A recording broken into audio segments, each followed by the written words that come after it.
은혜 받고서 내 생명 모두 드리오니 그 풍성하신 은총을 주 내게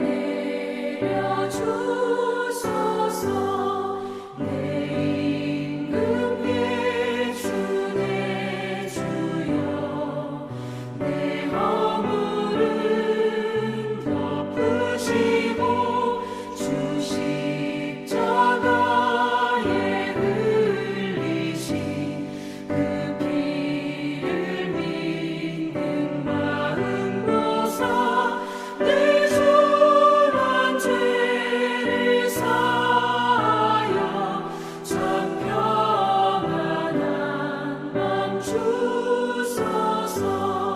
내 임금 예수 내 주여 주 은혜에 감격하여 한없는 감사 찬송을 내 주님 앞에 드리오며 내 맘과 정성 다하여 늘 기뻐하며 살리라.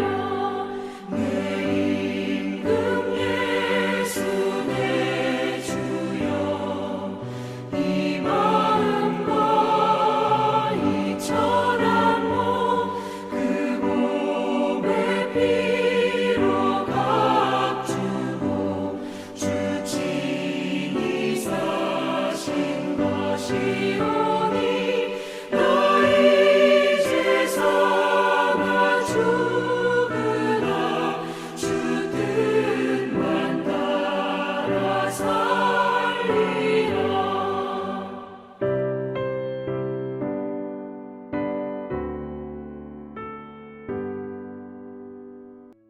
7월 17일 오늘의 말씀은 이사야 6장 1절에서 13절입니다.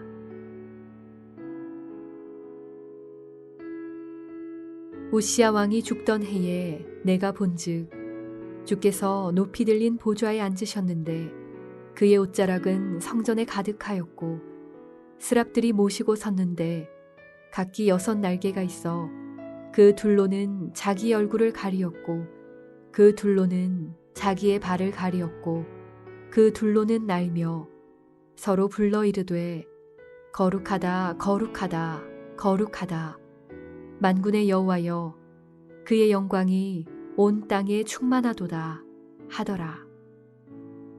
이같이 화답하는 자의 소리로 말미암아 문지방의 터가 요동하며 성전의 연기가 충만한지라. 그때에 내가 말하되 화로다 나여 망하게 되었도다. 나는 입술이 부정한 사람이요 나는 입술이 부정한 백성 중에 거주하면서 만군의 여호와이신 왕을 배웠음이로다 하였더라. 그때에 그 수랍 중에 하나가 부젓가락으로 제단에서 집은 바 핀 숯을 손에 가지고 내게로 날아와서 그것을 내 입술에 대며 이르되 보라 이것이 내 입에 닿았으니 내 악이 제하여졌고 내 죄가 사하여졌느니라 하더라. 내가 또 주의 목소리를 들으니 주께서 이르시되 내가 누구를 보내며 누가 우리를 위하여 갈꼬 하시니 그때 내가 이르되 내가 여기 있나이다 나를 보내소서 하였더니 여호와께서 이르시되 가서 이 백성에게 이르기를 너희가 듣기는 들어도 깨닫지 못할 것이요 보기는 보아도 알지 못하리라 하여 이 백성의 마음을 둔하게 하며 그들의 귀가 막히고 그들의 눈이 감기게 하라. 염려하건대 그들이 눈으로 보고 귀로 듣고 마음으로 깨닫고 다시 돌아와 고침을 받을까 하노라 하시기로 내가 이르되 주여 어느 때까지니이까 하였더니 주께서 대답하시되 성읍들은 황폐하여 주민이 없으며 가옥들에는 사람이 없고 이 토지는 황폐하게 되며 여호와께서 사람들을 멀리 옮기셔서 이 땅 가운데 황폐한 곳이 많을 때까지니라. 그 중에 10분의 1이 아직 남아있을지라도 이것도 황폐하게 될 것이나 밤나무와 상수리 나무가 배임을 당하여도 그 그루터기는 남아있는 것 같이 거룩한 씨가 이 땅의 그루터기니라 하시더라. 이사야 6장은 8절의 내용과 더불어 학자들에 의해서 이사야 소명장으로 불려집니다. 이사야의 부르심에 대한 용감한 대답인 주여 내가 여기 있나이다 나를 보내소서라는 이 대답은 매우 감동적이고 대단한 믿음의 결과인 것은 분명합니다. 하지만 이러한 이사야의 개인적인 그 사명의 결단과 신앙의 결단으로 인해서 이사야 6장이 이사야의 소명장으로 불리면서 다른 이사야 6장이 가지고 있는 중요한 메시지를 놓치는 것도 있어 아쉽기도 합니다. 먼저 우리가 생각해야 할 것이 왜 이사야의 부르심이 6장인가 하는 것입니다.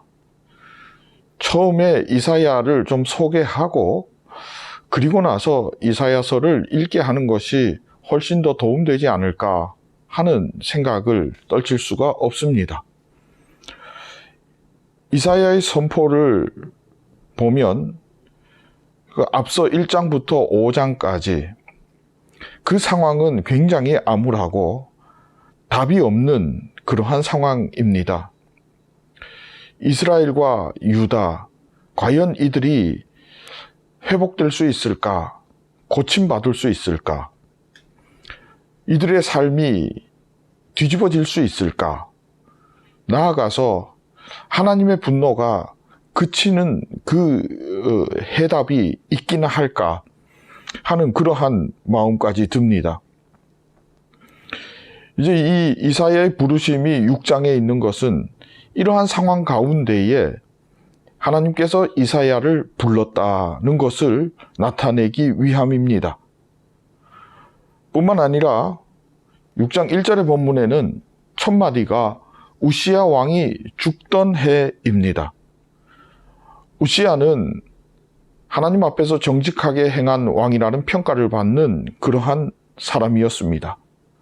하나님 앞에서 올바르게 행했다 하는 것은 백성들에게 있어 하나님을 알게 하였고 그들의 신앙을 온전한 방향으로 이끌었다라는 것과 같은 말이기에 이 정직한 하나님 앞에서 정직하고 올바른 그러한 왕이 죽었다는 것은 앞으로 점점 이스라엘에 이것이 제대로 전수되어야 하는데 그러지 못한 상황 속에서 하나님은 한 사람을 세웠다라는 것으로 이해할 수 있고 그 상황은 앞서 1장부터 5장에서 보았듯이 굉장히 암담하고 답답한 상황이었다라는 것을 말씀하십니다.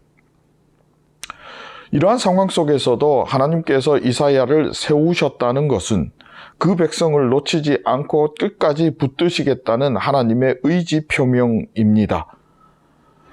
수많은 사람 중에 이사야 한 사람을 부르셨습니다. 그는 하나님을 경외하던 사람임이 분명합니다. 5절의 탄식을 보면 분명하게 알 수 있는데요. 그때에 내가 말하되 화로다 나여 망하게 되었도다. 나는 입술이 부정한 사람이요 나는 입술이 부정한 백성 중에 거주하면서 만군의 여호와이신 왕을 배웠음이로다. 그렇게 말합니다. 하나님을 뵙고 하나님을 알아볼 수 있는 자이어야만 하나님을 볼 수 있습니다. 우리 예수님은 마태복음에서 하나님을 볼 수 있는 자는 마음이 청결한 자라고 말씀하십니다. 여기서 마음이 청결하다는 것은 죄 없이 살기를 힘쓰는 자라는 말입니다. 또 내가 하나님 앞에 용서받은 것처럼 나도 다른 사람을 용서할 수 있는 사람, 그 사람이 마음이 청결한 자이고 이 마음이 청결한 자가 하나님을 볼 것이라고 말을 하고 있으니 오늘 이사야가 하나님을 뵙고 하나님을 알 수 있었던 것은, 그래서 자기가 부정한 자임을 고백할 수 있었던 것은, 여러분, 이사야가 하나님을 경외하며 그의 신앙을 붙들고 살았던 사람이라는 것을 알 수 있습니다. 그 사람을 하나님께서 부르신 겁니다.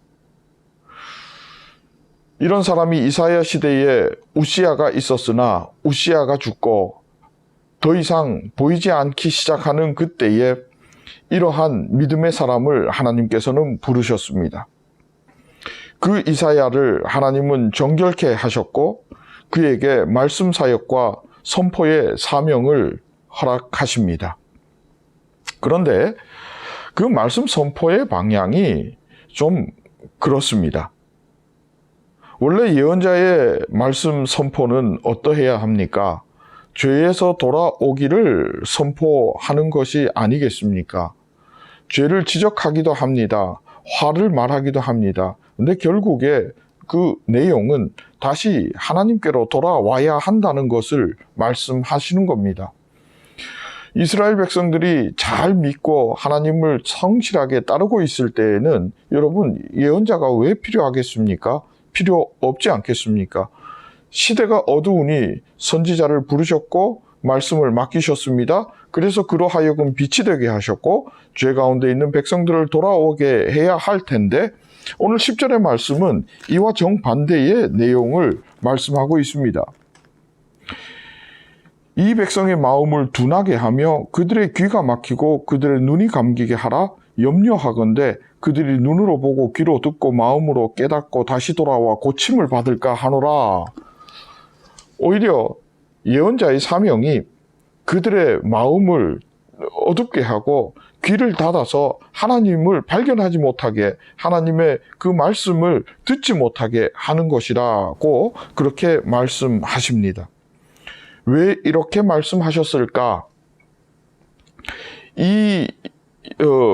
이것을 저는 가나안 땅 입성 전에 광야를 지나던 이스라엘을 생각하면서 좀 풀어보려고 합니다.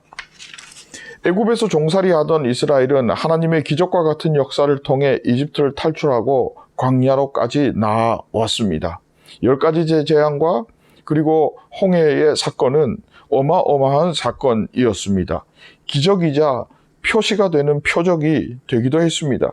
그리고는 얼마 되지 않아 하나님께서 약속하신 젖과 꿀이 흐르는 가나안 땅을 마주하게 되었습니다.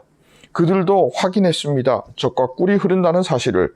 그러나 그 가나안 땅 앞에서 이스라엘은 그들의 수준을 드러냈습니다. 하나님을 잘 모르는 수준을 드러냈고 하나님을 신뢰하지 못하는 그러한 신뢰 수준을 드러냈습니다. 그래서 결국 1세대는 광야에서 그들의 생을 마감해야만 했습니다. 광야를 지나면서도 그들은 여전히 불평이었고 이집트를 그리워하곤 했습니다.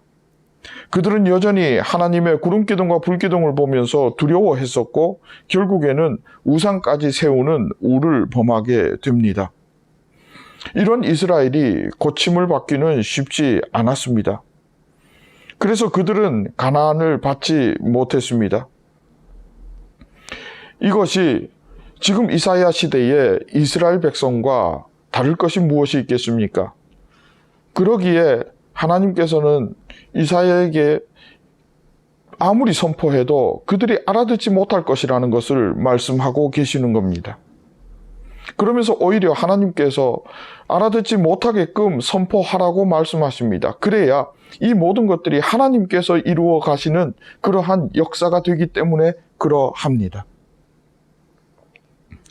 그러나 광야의 그 1세대들을 하나님께서 버리시지 않고 끝까지 구름기둥과 불기둥 만나와 메추라기 광야 반석의 샘물로 지키시고 보호하시고 인도하신 것처럼 지금 이사야 시대에 사는 이스라엘을 하나님께서 그렇게 또한 지키시고 보호하시는 그러한 역사로 인도하시겠다는 것을 말씀하고 계십니다.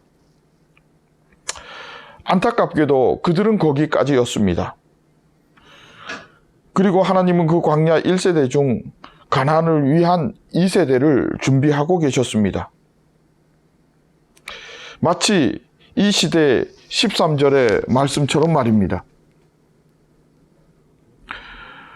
밤나무와 상수리 나무가 배임을 당하여도 그 그루터기는 남아 있는 것 같이 거룩한 씨가 이 땅에 그루터기니라 하시더라. 하나님은 이사야 시대에도 그 그루터기 거룩한 씨를 남겨두셨습니다.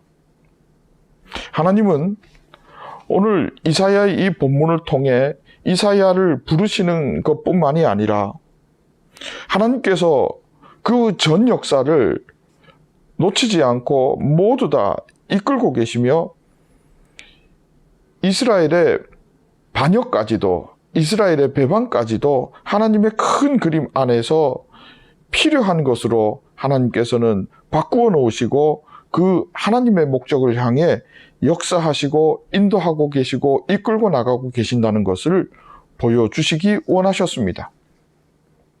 여러분, 그렇다면 이왕이면 광야 1세대보다 2세대가 낫겠고 그 중에서도 여호수아와 갈렙 같은 이라면 더 좋지 않을까요? 여러분, 이왕이면 거기까지밖에 안 되는 이스라엘보다 거룩한 씨로 사는 것이 낫겠고 그 중에서 이사야나 요시야 같은 이라면 더 좋을 것 같습니다. 여러분, 세상은 공중권세 잡은 자들로 인해서 어두울 수밖에 없습니다. 그것을 하나님께서는 다시 회복시키시기를 원하시고 그 한 사람을 찾고 계십니다. 그때에 내가 여기 있나이다. 빛으로 소금으로 살아내는 성도 될 수 있기를 진심으로 소망합니다. 하나님의 그 전 역사를 이해하고 바라보면서 그 역사 안에서 빛나는 하나님의 보석이 될 수 있기를 예수의 이름으로 축복합니다. 함께 기도하겠습니다. 하나님, 감사합니다. 하나님의 희망을 전하는 성도로 살기 원합니다. 빛으로 소금으로 하나님께서 주신 권세 누리며 살아가는 하나님의 자녀로 살아내기를 원합니다. 주님, 나를 정결케 하옵소서. 은혜 부어 주옵소서. 예수님의 이름으로 기도합니다. 아멘.